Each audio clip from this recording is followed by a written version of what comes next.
Good morning. June 11th, 5:33 in the morning. Pretty obvious this morning. The sun's right there, coming up. And 51 degrees. A little bit late, yeah. I was bunny rabbit already. Had a difficult night with cramps in my legs. I had done some pruning and chipping on a little hillside over here, walking up and down the hill, I guess. I was using muscles I don't use a lot. You can see over there. Difficult to see. You see a dead tree. I wanted to take the dead tree down, but I got distracted and pruned up the pine trees over there and moved some rocks around them on the ground and then try to get the mower, but too steep of a hill. So you can see some grass there. I need to get the push mower out.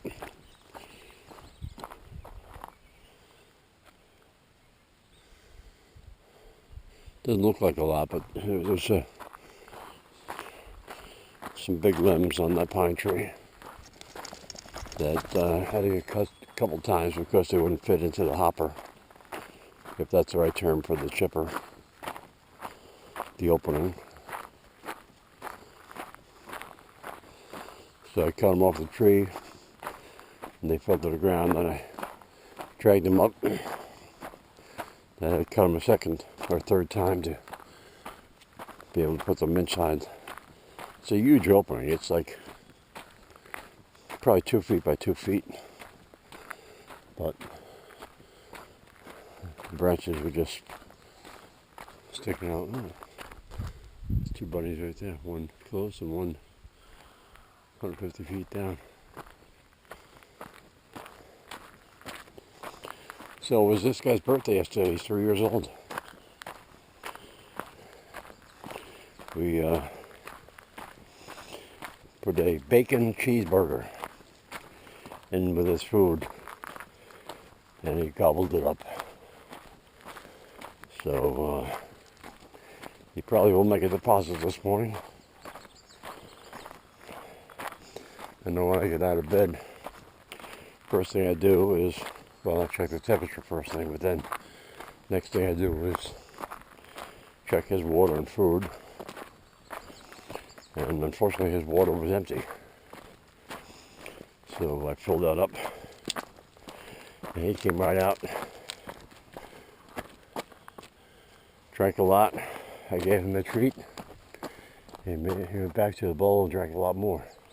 Actually, I had to stop him from drinking. Didn't want him throwing up. Come on, buddy. Flynn. Flynn, let's go. Got a text from Kevin White. He had wanted to come up, but he can't come up. That's his camping there. He started working on a new project and had to take some vinyl siding off of a house, and as he proceeded to do that, he found a nest of ants. So I don't know whether they're, I don't know what kind of ants they are. But he said that he had to work through the weekend because of that. I don't know whether he had to rip a bunch of siding over plywood from underneath the vinyl siding and replace studs and stuff to get all the ants out. But he's not coming up. So, but yeah, it was Flynn's third birthday yesterday. We didn't get him until like 8 weeks later. So, it was, tripped on that rock.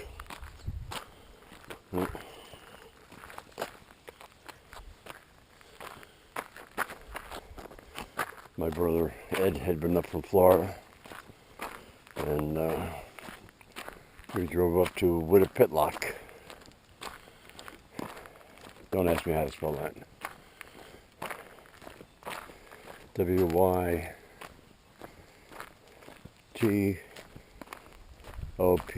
I think it is. Word pitlock. People just call it pitlock. Just like Sislodopsis Lake. They just call it Dopsy. Oh boy.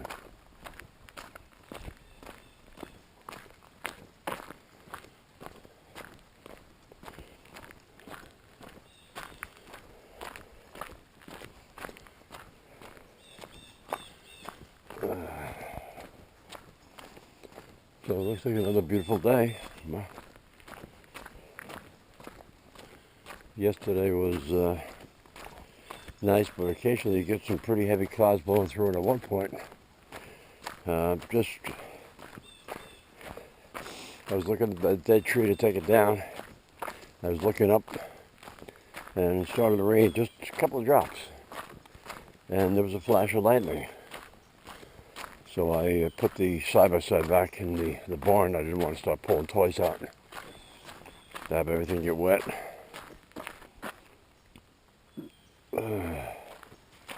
But it passed. There was only the one flash of lightning. Weird. The strange thing was, we were watching some TV last night on the History Channel, and they're talking about a couple of guys. One guy got struck by lightning 7 times. Another guy got struck by lightning 5 times. And both of them lived. Of course, I don't know what the show was, but there was another guy on the show that had fallen 410 feet scaffolding in New York. His window cleaner. The scaffolding cable broke. Half of scaffolding fell. The other cable was still intact. As the scaffolding fell, his brother, he was on there with his brother. His brother fell to his death. And then the other cable broke, and the guy stayed with the scaffolding all the way to the ground. They were saying that a fall of 40 feet is usually fatal, but this guy fell 410 feet and fractured his skull, bunch of bones broken. But they theorized that having ridden the scaffolding all the way down, they landed on a bunch of garbage cans. So they theorized that broke the fall enough that he survived it. They put him in a medically induced coma. They had to do several operations, and strangely enough, 5 weeks later, he walked out of the hospital. Last thing I was talking about the TV show. One of the first things I talked about was a guy who was in Hiroshima. He was in the city Hiroshima when the atomic bomb went off, and he got burned, but he survived. He heard the explosion, saw the flash. He had enough time to jump into a ditch. He did get burned. 80,000 people died, I understand. And a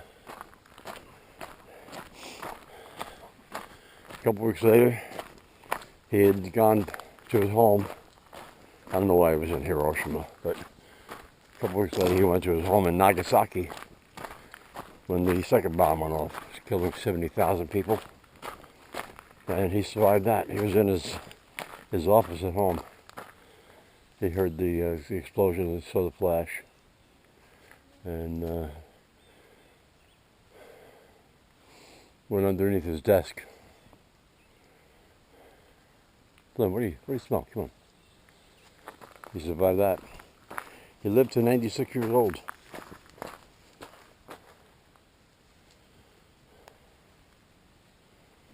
Yeah. That's about that TV show. Flynn smells some critter.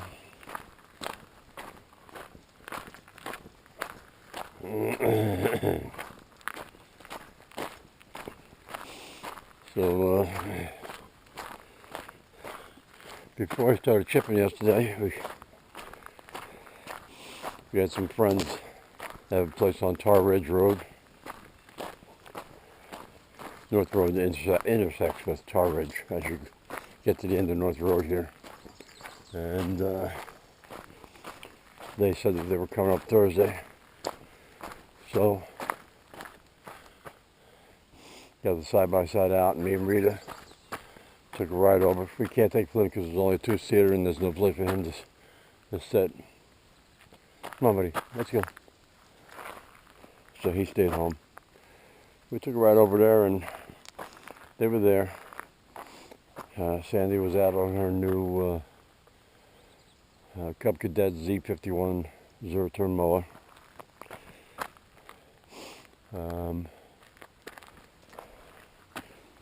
Kevin is her fiance. He had bought that mower for her birthday. She loves to mow. She's also she and Kevin have a tuna boat where they harpoon tuna down out of Gloucester, Massachusetts. So I think this weekend might be the last weekend they come up until tuna season's over, because they're always out on their boat.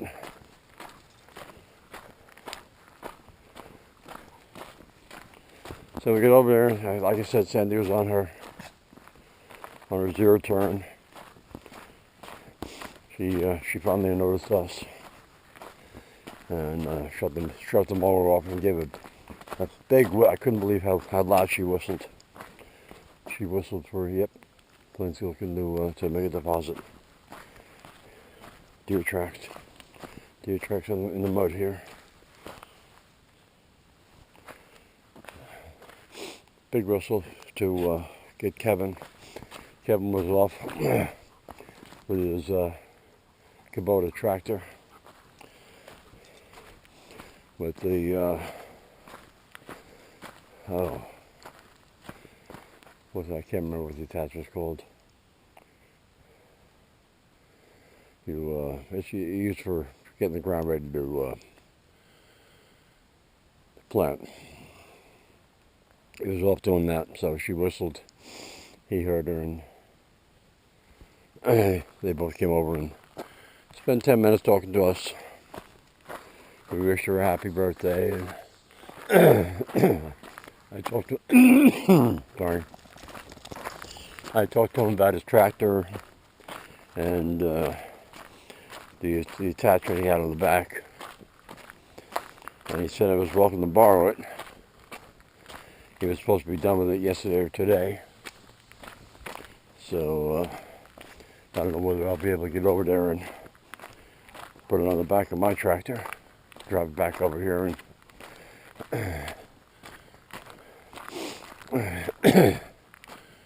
get that ground that I cleared free of the roots of those red, Sandy called them some sort of dogwood, red dogwood, something or other.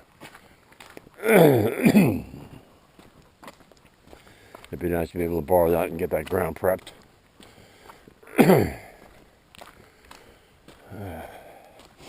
But we let them get back to work, and they have a white Samoyed dog, and he runs free. It has a little bell on his collar so they can hear where he is. But he was a very friendly dog. I don't know whether they're going to come by here with the dog today. Flynn, that dog's name is Storm. Whether they play.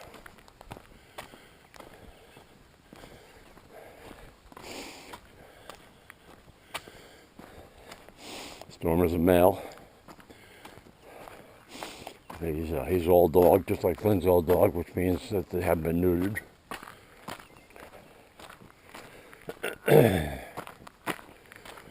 So, let's see.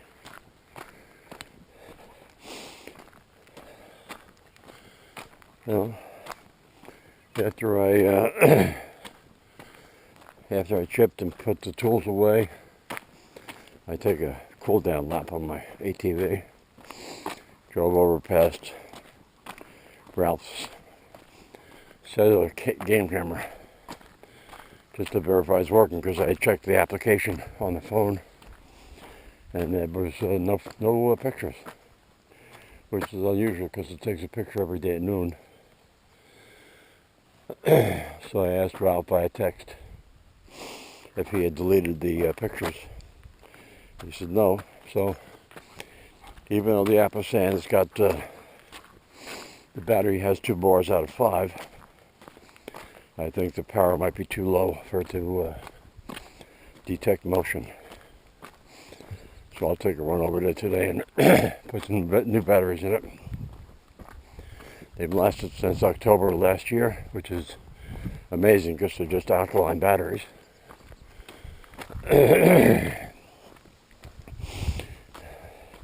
Same batteries I use in my cameras, but my cameras aren't cellular. They're just motion detection and recording on secure digital chips.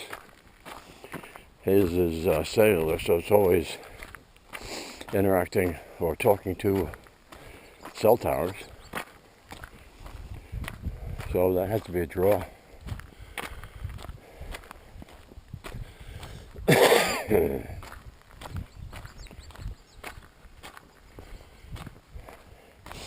So we'll do that later after breakfast. Not sure what the day is going to bring. Got a lot of chipping to do, but days like today, might want to get out and do something else.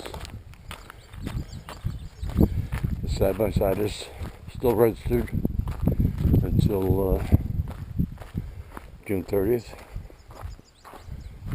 So I'll have to do that Monday.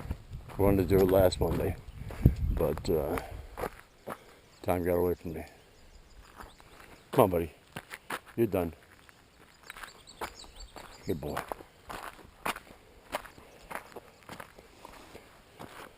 Flynn. When we took the side-by-side up, we noticed that they have the cow right outside the enclosure there, tethered. There's a big steel pole in the ground that they drive down the ground with the restraint. So the cow was munching on some grass. When we came back, the others by it, it was lying down. So at least it had some food. I don't know about water, but I didn't see anybody there. Actually, when we were at Sandy and Kevin's place, her husband Victor drove by heading out, so he must have been there. I didn't see him when we drove by, but it was definitely his truck. It's an older Dodge with the diesel. I guess it's a 2500.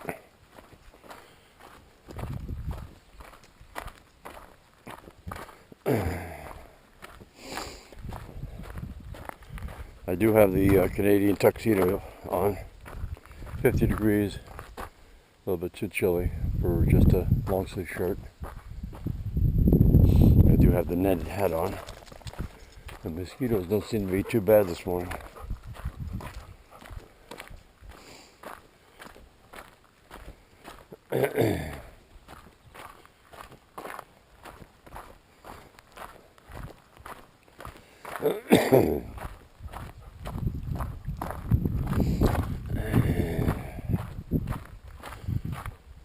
Take a walk over closer to the where I pruned the pine tree.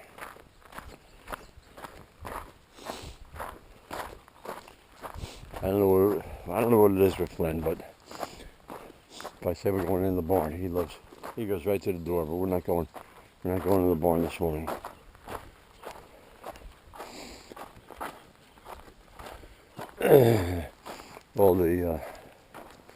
all the chippings, they had the chipper aimed right at the back of the John Deere Gator. So it was easy to take them and just dump them. The John Deere has a electric dump bed. So I loaded some rakes and went south to where the trail is on the property. Dumped 2 loads down there and raked them out because there's a bunch of roots. So let them decompose down there. But that's where I was yesterday. The branches extended out to where you see the dirt. The rocks I moved them against the tree because I brought the zero turn out. You can see I rode around a couple times just to clean it up. If I chip more, I'll probably throw the chips in there because I can't mow where all those roots are. But that's a dead tree I wanted to take down. I don't know what kind of tree it is. But that's it. We'll see what the wife feels like doing today.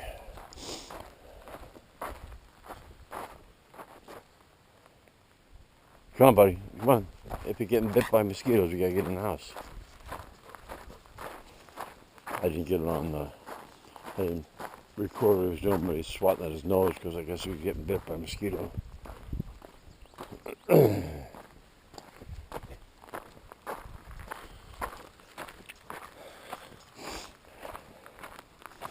have a little fenced-in area in the back for him. And last year, I think during black fly season, we had him out there, and they swarmed him to the point where he came to the back door. He likes to stay out, lie down in the grass, but they were so bad that they were all over him. He came to the back door wanting to get in, and we spent 10 minutes killing the bugs that were all over his belly and his ears. But we missed the worst of black fly season this year. We were down in Jersey. Oh, what a beautiful day. All right, Flynn, coffee time. Oh, Flynn, come on, bud. Let's go. In the house. All right, thanks for watching. See you tomorrow.